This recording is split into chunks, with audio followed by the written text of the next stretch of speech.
Hello there, hello and welcome back to another of our interviews. I'm delighted to say that we've got the very wonderful Rebecca Pender here, who is nothing short of a superwoman, and we are going to be listening to Rebecca talk about her experience of looking after a child with a rare disease, with many rare diseases actually, and her experience of care coordination, and a little bit about her work with Rare Revolution, managing the social media side of activity. So, as always, Michelle, Conway, and I are going to be gabbling away at Rebecca, and hopefully Rebecca will be able to get a word in edgeways and tell us a bit about herself and her perceptions and experiences of care coordination. So, Rebecca, over to you. Why don't you start by telling us a little bit about yourself?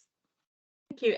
Yeah, my name is Rebecca Pender. I live in Glasgow with my husband and 4 daughters. My eldest girl, Hannah, is 9 and is a serial collector of rare conditions. Not quite content with just having one. I think we're at about 3 now. So she has, they're ultra rare, so they don't have an eponymous name. She has a deletion and a duplication on chromosome 8. She has a gene mutation on SCN1B on chromosome 19, and she has a rare epilepsy, Lennox-Gastaut syndrome. So we have had the usual diagnostic odyssey. She wasn't diagnosed with the first one until she was about 2. Lots of battling back and forth to be heard and believed when it comes to her rare condition. So we got that diagnosis and navigated that until she was 7, and then her epilepsy went a little bit haywire, and really started to think something else might be going on here, because she didn't fit the phenotype of the 8p for the epilepsy presentation. So we went back to the drawing board last year. She was very, very ill in hospital in March of last year. She was in what they call non-convulsive status. So this is where you basically autonomic failure due to persistent seizure activity. So she lost all of her movement, all of her swallow, all of her speech. She was literally lying there. She couldn't even roll over in bed, because the seizures were just so severe. So we went back to the drawing board and done an epilepsy gene panel. And that's when they bounced into the room and they said, she has another rare condition. And I said, oh, of course she does. And they were like, you're not surprised? I was like, not really. It's Hannah. I'm used to expect the unexpected when it comes to her. And that fit more among the phenotype that she has. And then we found out that I was also, that I had carried that one. So I had given that to her. And that made a lot of sense for things for me then, because I had febrile seizures until I was 9, which is not really typical.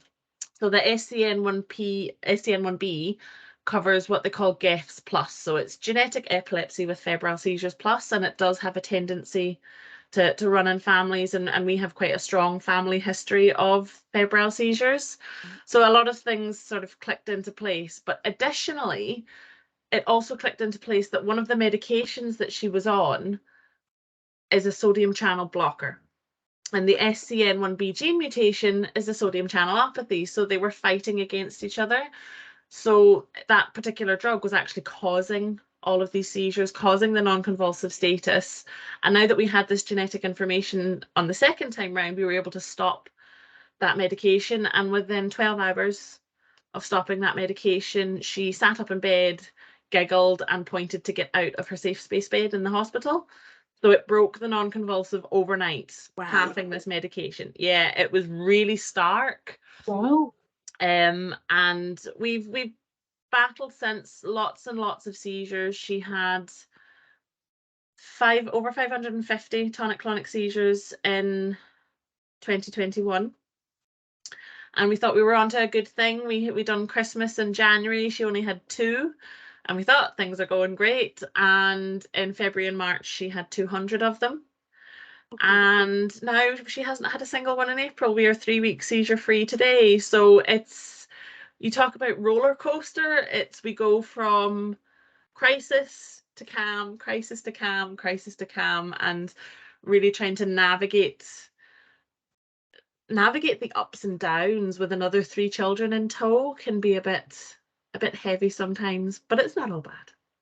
Rebecca, I mean, you've described like what can only sound like a really challenging management for Hannah, and you've obviously got a lot on your plate, both emotionally and physically, in terms of trying to support her.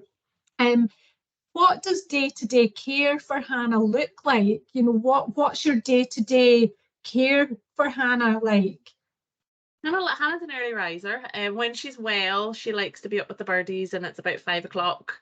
And she has a big safe space bed, so what we hear coming through the video monitor at 5 a.m. is out. So she wants out, and she's up and she's ready to go. And this is when she's well, and we have lots of things. So last summer she was fitted with a gastrostomy tube, because when she's really unwell she loses her swallow, so we need to be able to get nutrition into her. Hannah's one of these children that takes a really long time to heal. So your normal playground bumps and scrapes, things like that, can take 7 or 8 weeks for a graze to heal over. So we're almost at a year with her gastrostomy now, and still battling things like overgranulation, and it's still not quite healed properly. So we have the community nursing team will come out once or twice a week to have a look at it and update her treatment plan. She goes to school when she's well. There are some days she's just not fit for school, and we kind of think that, you know, there are some nights she might have 6 or 7 seizures overnight. 99% of Hannah's seizures come from sleep. So when she wakes up in the morning, then she's really groggy, tired, and it's this vicious cycle, because tiredness is one of her triggers for seizures. So, you know, if she's not going to school, that means that, you know, Dad and I have to divide and conquer for things like school runs and cares, and I work full time, although that is from home. But you know, we have things like she needs 4 flushes every day of fluid through her gastrostomy tube. She takes anti-seizure medication twice a day at set times. She takes she may need feeds as well by the pump if she can't swallow. She's doubly incontinent.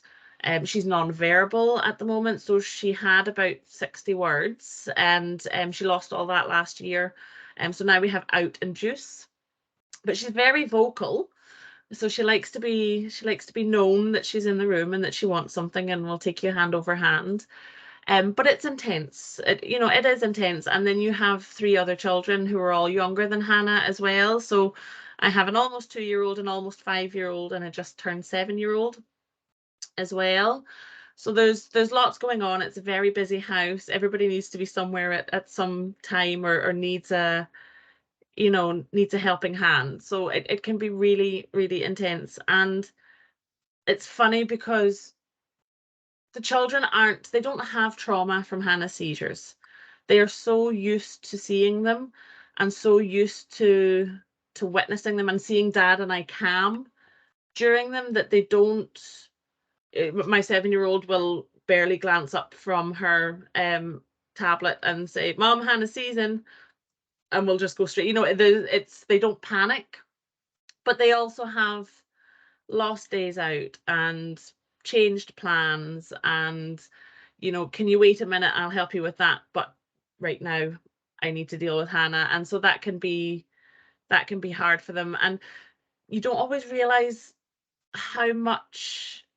So obviously it was Easter last week, and they were all very excited about the Easter bunny and the Easter egg hunt, and my almost 5-year-old, who would have just been almost 4 last year, said, Hannah wasn't here for Easter last year because she was in hospital, but she was also on the ketogenic diet for a while last year, so she couldn't have an Easter egg.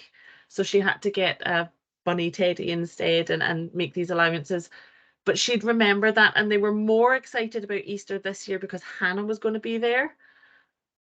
And they had really impacted them that she wasn't there for it last year. So it's a juggling act, managing all the care that Hannah needs, but managing the well-being of the other children. Yeah.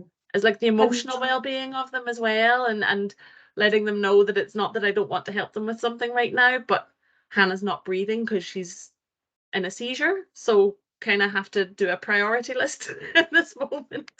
And I can only imagine, because, you know, as a mum of 2 children who don't have a rare condition, you know, I know how challenging it is to work full time and juggle all the activities and everything that each of them needs. So I can only imagine, you know, how difficult in some ways it must be for you and your husband. But do you get any care? Is there any care and support that you get on a daily basis with Hannah? We have a self-directed support budget. We don't have any staff. What does that mean, Rebecca? So self-directed support is personalisation. It's support, financial support provided by the local health and social care partnership for us to hire care staff. Right.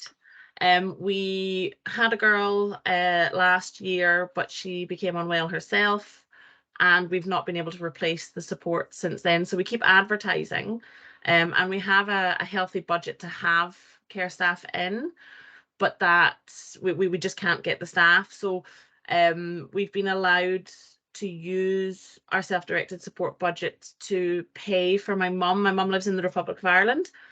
So she gets the ferry over once a month for a full weekend and comes and stays and helps, and we'll sleep in with Hannah so that we can turn the monitors and the video monitors and everything off and just sleep.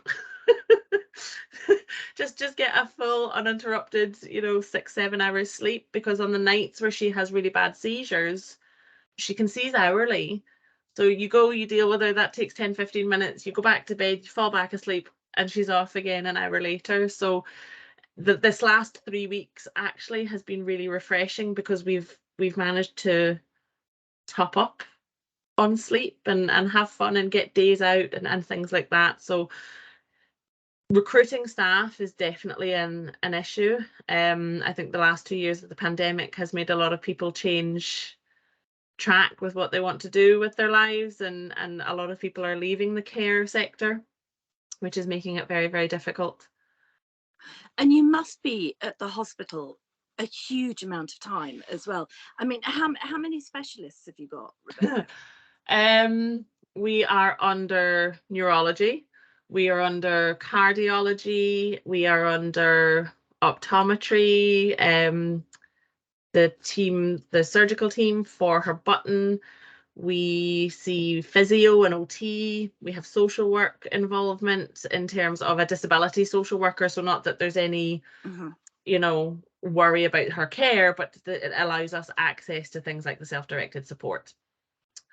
We, obviously the community nursing team are out quite regularly, and the GP, and then we're under paediatric dentistry at the moment as well. So in not last October, the October before, Hannah had a seizure at school and snapped her front adult tooth right up at the root.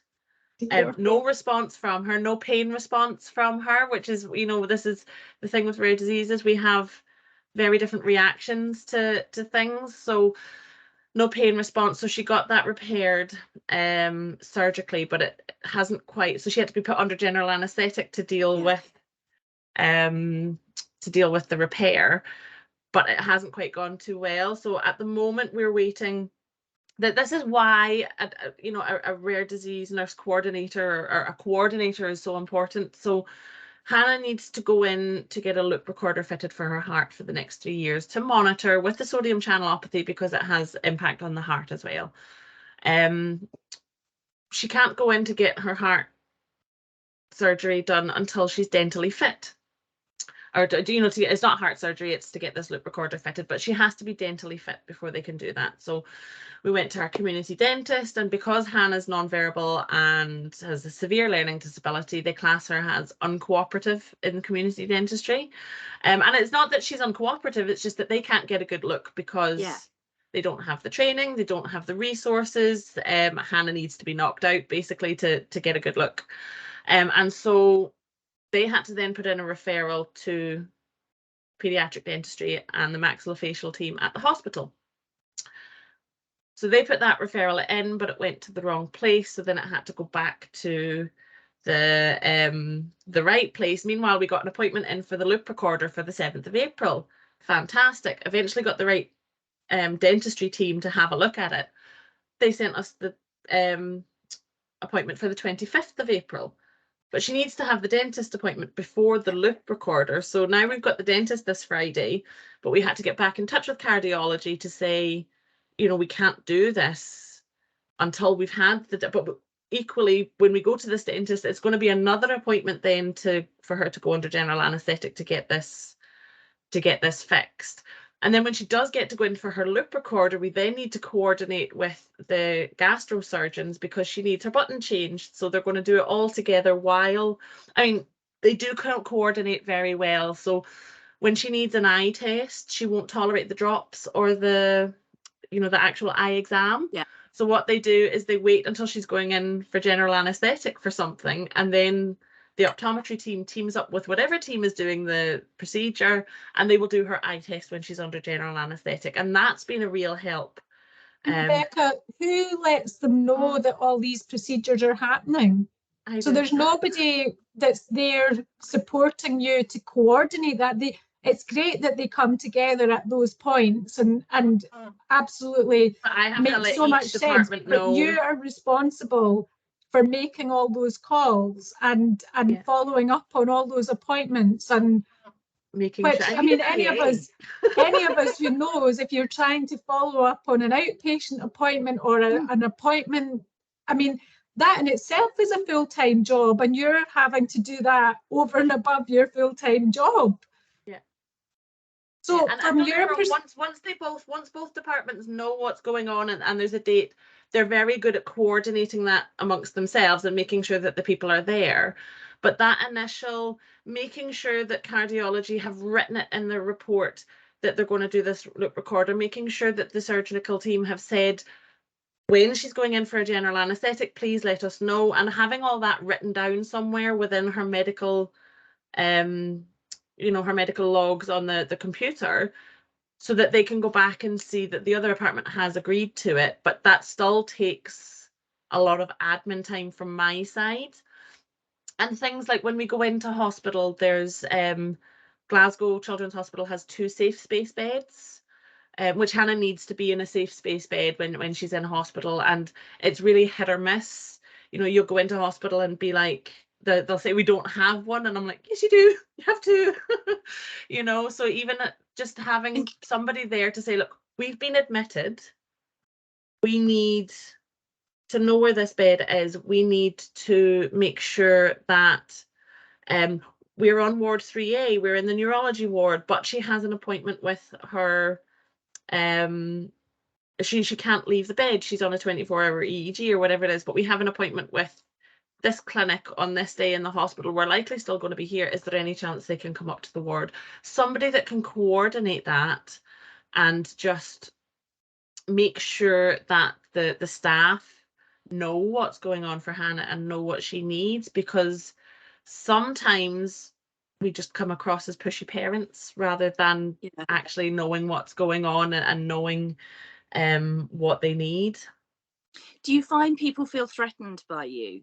Healthcare staff feel threatened by you? I don't know that it's threatened. It's been a long journey to get to the point now where I say something and they go, okay. It's a repeated conversation that my name's Rebecca, not Mum. Because I'm Hannah's mum, I'm not all the staff's mum. That's a bit of a bone of contention. But I think we've been navigating this journey for so long now, and have had situations where there was one situation last year where I did lose my temper, because the care just wasn't, it was harming Hannah rather than helping her. And I reached my limit, and I didn't swear, but I was raised voices, and I was very, very angry and very firm. And that was a turning point for us. And they go, oh, well, actually, little things like, I remember when Hannah was, it was just before, she just turned 2, and it was her 3rd seizure. So she had this pattern of, she would seize, And then 12 hours later, she would seize again. It was always within 12 hours. And she'd gone in, I was 35 weeks pregnant with my second daughter, and we'd gone in, she'd had a seizure, and they wanted to send us home. I was like, she will seize again. And they were like, no, no, no, she's fine. She's had her febrile seizure. I'm like, she will seize again, and it will be within 12 hours. And you kind of realize that they weren't overly happy about it, but okay, she can stay. 11 hours and 45 minutes after her first seizure, she had her second, and the nurse came into the room and went, oh, Mum was right. You know, and things like, you know, so I'm at the point now where they do listen and they do value my expertise in Hannah. But there have equally been times within the last 2 years where I've had to, I brought her to A&E in April last year and put my foot down and said, we're not leaving until this is sorted. And they're like, oh, you know, there's not really any need to be like that. And I'm like, she has been tachycardic for 3 weeks. She's asleep and her heart rate is 140. We're not leaving until we have seen neurology, we have seen cardiology, and we get this girl well again. In the end up, we were in for 3 weeks. And at that point, it wasn't because I was refusing to leave. It was because she was so acutely unwell. But I had to make that, I had to put my foot down in that, you know, what's the word I'm looking for? In the assessment room in A&E and say, we're not going anywhere, you know, and packed for a week before we left the house. Rebecca, I mean, I think, you know, you describe what a lot of families with a rare condition experience, and I think listening to you, I mean, it's almost beyond anyone's imagination how you can manage all of this. It must be just a challenge on a day-to-day basis, especially in a sense of humor. Yeah. And you know, I guess I would ask, you know, so RDNN have an ambition that every family who have a rare condition, who are managing a rare condition, should have access to a nurse specialist in rare disease. Now, not necessarily in one rare disease, but who has understanding of the challenges facing all people who experience rare conditions. And that person would really act a bit like a Macmillan nurse, to be able to be there to support, to provide signposting, to really offer a care pathway, and to be a resource for the family. What difference do you feel something like that would make to you and to your family's life? So sometimes it's as simple as having an advocate. Having somebody there who, you know, I don't ever expect any new medic or nurse or specialist that we come across to have heard of Hannah's rare disease. That's my job. You know, I'm her mum. They're so rare that the knowledge that I have is what gets us through. But having somebody there that says, this mum is an expert on this condition, can you listen to her, please? Or just having that other person in the room who is on your side can make the world of a difference. You know, I wouldn't even necessarily expect for that nurse specialist to go off and research every individual rare disease. But one thing that I found, we've been in the rare disease space now for 8 years. And one thing that I found is that regardless of the actual diagnosis, many of our journeys are very, very the same. Many of our challenges, many of our triumphs, many of our worries, you know, many of our grief days are all the same. And so having somebody who can understand that and check in every now and again, you know, every couple of months, and it might be a case of no difference to the epilepsy team. I can go months without speaking to them. And then I can speak to them 6 times in 1 week because things are bad. So it's not about having somebody who's employed to have meetings with us every week or do admin for us every week. It's not about that. It's about having one centralized place where I can go and say, Hannah needs a heart loop recorder fitted, but she also needs her dentistry done first. She will need specialist team for these, because it took me 4 phone calls to find out who was the right team that she needed referred to. And that was all left to me by the community dentistry team. So having somebody that I can say, this is what we need. Can you tell me who I need to contact? Or is there a shorter route? Can we get this coordinated? Or, you know, when a child comes into A&E with a rare disease for whatever reason, the coordinator is there and can say, did you know that there's a safe space bed in this hospital? Did you know that it can be written on the chart that it's an ultra rare condition? Any questions, ask the parents. You know, little things like these make all of the difference when it comes for an inpatient stay, especially if it's unexpected.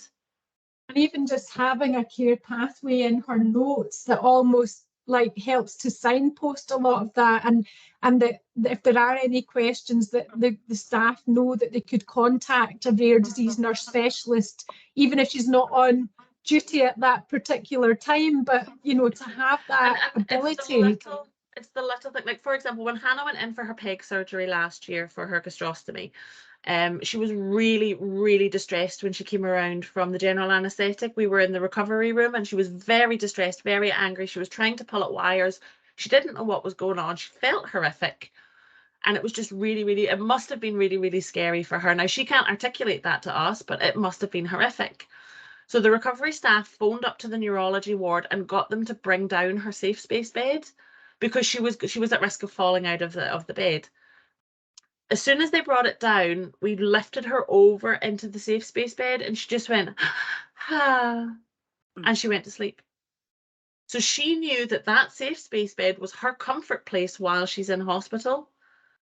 You know, and it's funny now because whenever any of the staff on the neurology ward see the safe space bed, they know that Hannah's in, you know, so they're becoming synonymous with each other. But little things like that, having in her notes, when she comes around from general anaesthetic, if the safe space can be there in recovery for her, it will actually reduce the amount of trauma that she has in the recovery room.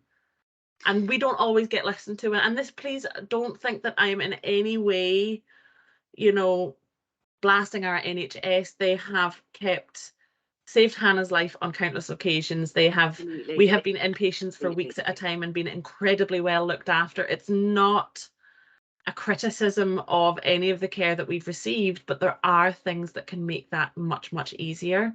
And having that central person would be a phenomenal.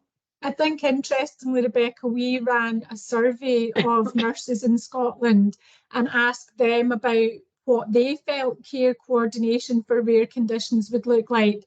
And they actually would probably agree with you that, you know, they find it more challenging, you know, to coordinate care for someone with a rare condition because of the complexities of it.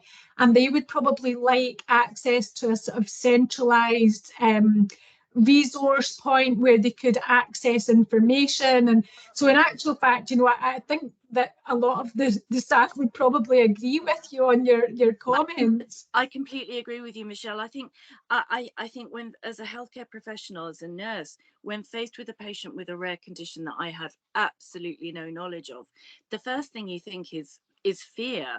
And you're conflicted because you don't want to look like a complete idiot, and you want to try and ensure that the patients and the families feel confident of your ability to deliver care, but at the same time you've got no concept of what is going on. So having access to somebody who can provide you with that background information and who can ensure that you can say it's okay to ask the parents, because and ultimately everybody just wants to do the best they can, but having that care coordination person can make such a huge difference. Ladies, I'm very sorry, but I am very conscious of the time that we've been talking, and the fact that we have to be mindful that people have other things to do as well. So I'm going to bring this to a close, but you've been amazing, Rebecca, in talking us through the impact that dealing with rare disease has, not just on the patient but on the family as well. And you've really been eloquent in explaining how care coordination can make a difference, and I promise you we are doing our very best to try and ensure that happens for you. So with that, I'm going to say thank you, and Good luck. Thanks, Rebecca. It's really nice to chat to you again. Take care. Bye-bye.